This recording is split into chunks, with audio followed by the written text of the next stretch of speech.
in the beginning, there were just a few viruses. Those viruses were created mainly by young programmers. That the only thing they wanted was to solve their skills, so they will tell their friends or whoever wanted to listen to them, look at this, I have created this virus. At that time there was almost no internet, no one was connected, so in order to one virus to go from one computer to another one in a different city, it could spend months to go there. Then internet became more popular, so the number of viruses started to grow, and apart from that, as with the internet, it appeared a lot of worms, which basically are as viruses, but just creating copies of themselves, and they took advantage of the internet and using email and the network itself to propagate. At the end, they were not looking for any kind of money or profit. It was just for fun and to demonstrate how good, how skilled they were. When internet started to be really widespread, cyber criminals, well, criminals at that time, started to think, how can we take advantage of this internet in order to make some money? So they started doing and developing different kind of malware, and they started with adware a few years ago.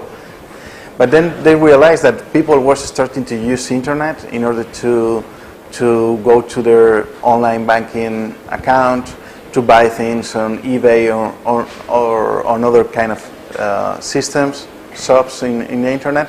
So then they started to create Trojans, mainly as banking Trojans, which is malware that is designed to take and steal all the information from the user. And at that time, the major problem for the cyber criminals were the antivirus, because as soon as one antivirus was detecting the malware, they could not do more business with that. So what they did was create as many variants as possible in order to avoid antivirus detection. And that's when the number of variants of different Trojans and viruses started to grow up and in an exponential way.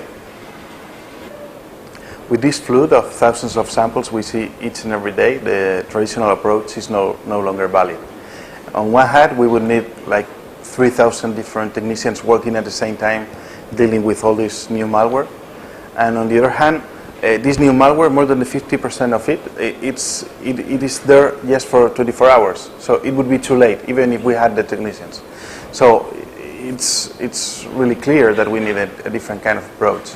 We realized of that a few years ago, and in 2007 we launched to the market the collective intelligence technology, which basically its collective intelligence is an automatic system that is able to scan, classify, and disinfect all the new malware samples that are out there. So the good thing about this is that we are doing that almost in real time. So instead of waiting for hours to have protection for a new malware, you can have it in just 6 minutes, which is really great, and it's what we need right now. And the good thing also is that as all the community is connected to the cloud, to this collective intelligence system, we are gathering information from all of the community, and the community is helping to protect the community itself.